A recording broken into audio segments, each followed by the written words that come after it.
Hi, it's Sue. Welcome back to my channel on what is a very dull and dreary day here. Hope it's nice where you are. Okay, well, yesterday I had a bit of time and I thought I'd get the Gelli plate out. And I must say, I had a lot of fun. These are some of the papers that I printed on. And they're quite fine, these. These are from a marker pad.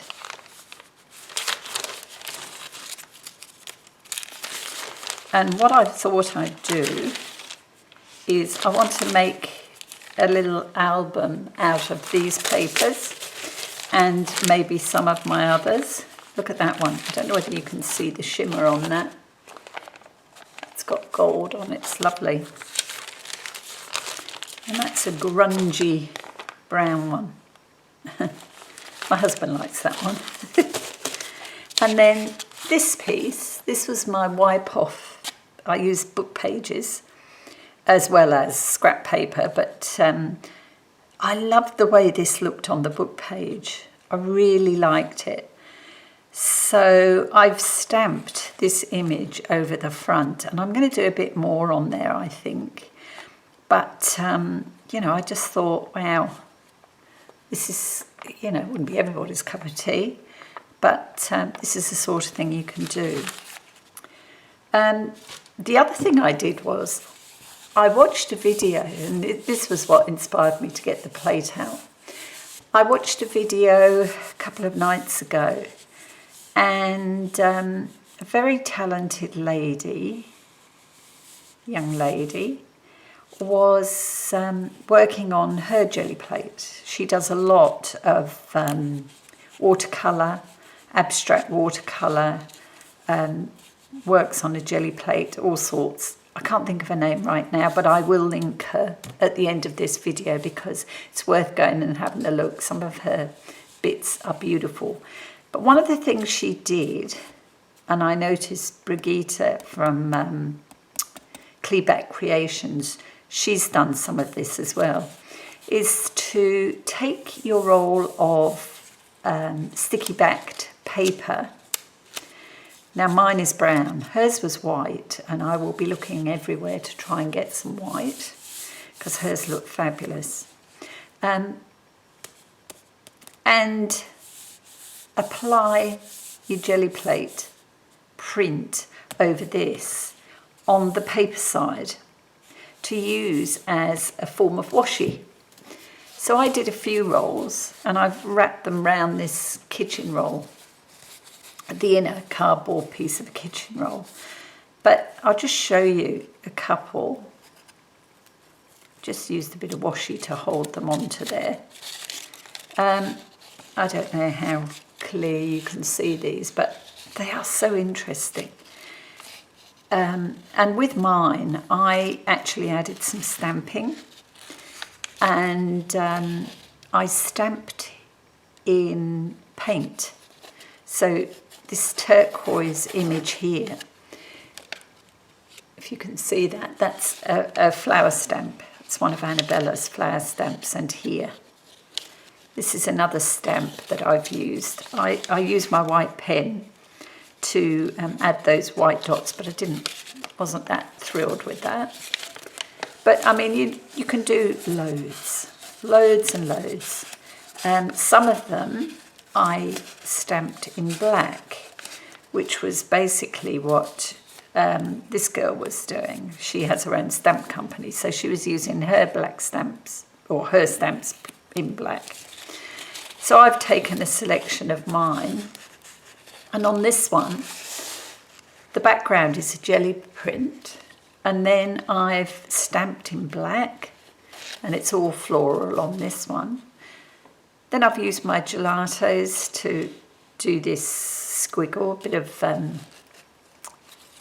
doodle along here. And then remember the foam tape stamps we made with Rachel from Roxy Creations? Well, this one, I keep using this one. It's very useful. That was one of those stamps, and I've used paint, my paint pens on that. And that's really nice. And if the light was nice, you'd see, you might just see it there, a really nice shine on that. So that was another one I did. And then this one here, this one I was reasonably happy with. And the thing is, you can keep adding. If you're not happy, go over it again. Just keep adding. So this one I've stamped. I've used that foam stamp again, my white pen. Use the gelatos to add the cross all the way through. And that, you know, it's not too bad. I mean, it's not to say you'd use it full width. You can tear it up and use it in a collage. And the last one is this one. And this was quite, I think this one I added a fair bit. I went back over the gel plate because it was very red, black and gold, and I wasn't that thrilled with it. So I went over it again, and I'm a lot happier. I stamped in black over there, and that purely is the Gelli plate and some black stamping.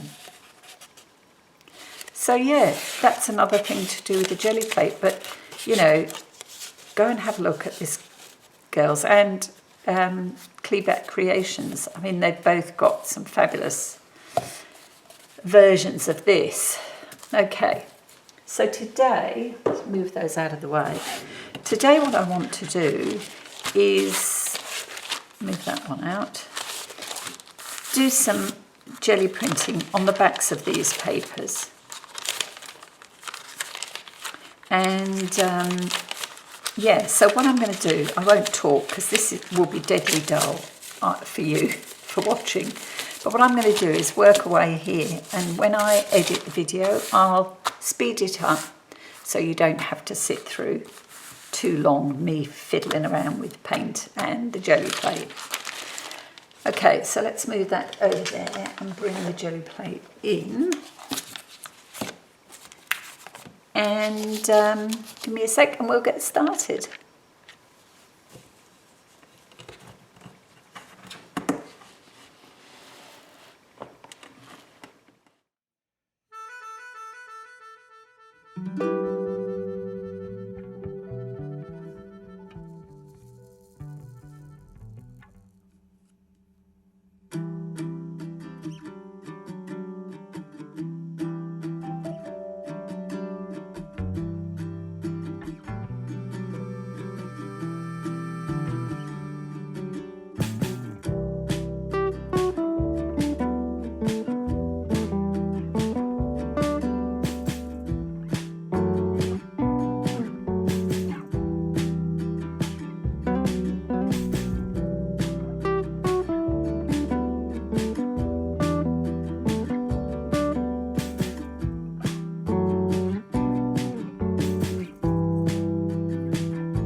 Okay, so here we are, all done.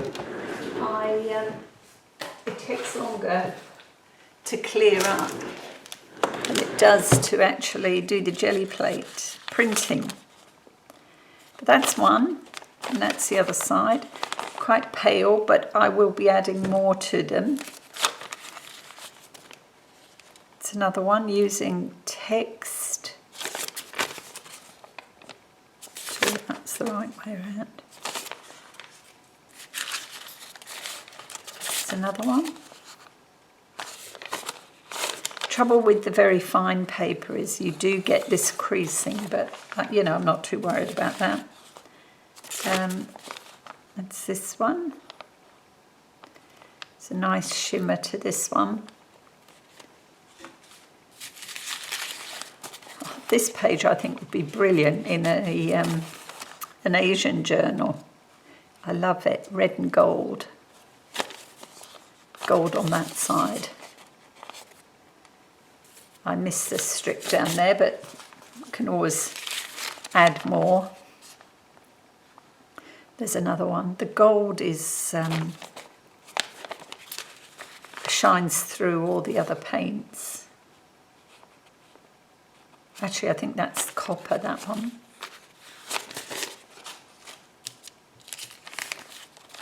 This was the little short page with blues, and these marks are caused by dry paint in the tube. But again, I don't mind that too much. And you can see the edge of the jelly plate there, the different colours. So that one's okay. And this was a very pale one to go on the back of here.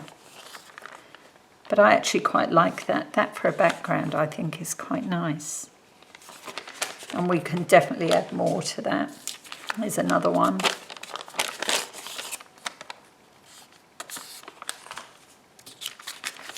That was the one where I used the kitchen towel, to emboss. Quite like that one. And this was just a piece of paper. That was the first side I did. I wanted to use this darker green. And I've used it with the copper and gold. And I like the effect that gives. I'll trim this page down. That was the other side, and I fiddled around a bit because I got the remains of this off the board and it left too much white, so I've just gone in with a paler green to fill that in, added a few swishy lines, squiggly lines, and that was that one. So mission accomplished. They're all done, ready to be put into a folder. And these were the stamps that I used. There's a penny black one. I've used that before and inked it. This one is a darkroom door. That's a lovely background stamp. I forgot I owned that one, to be honest. And these are Hero Arts. I didn't use this one, but I used that one. And this one, and I've cleaned them up, but I think I need to do a bit more work on that one. And then this is the Stampin' Up French script stamp. I used that a couple of times. And I will use those same stamps probably on some paper to add to the pages of this little book. And I will just show you, this was my rub-off piece, just a book page. And it's still quite damp actually, but I don't mind that.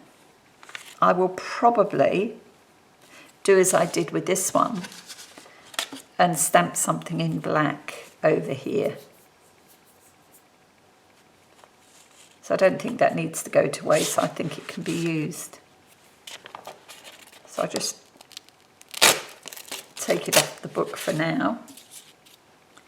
And that goes back in my painting box. So there you go, jelly printing. And not forgetting the tape. And I must remember to give you that link. Okay, thanks so much for joining me today. I will show you this little booklet when it's put together and just what I plan to do with it. Okay, see you again. Bye now.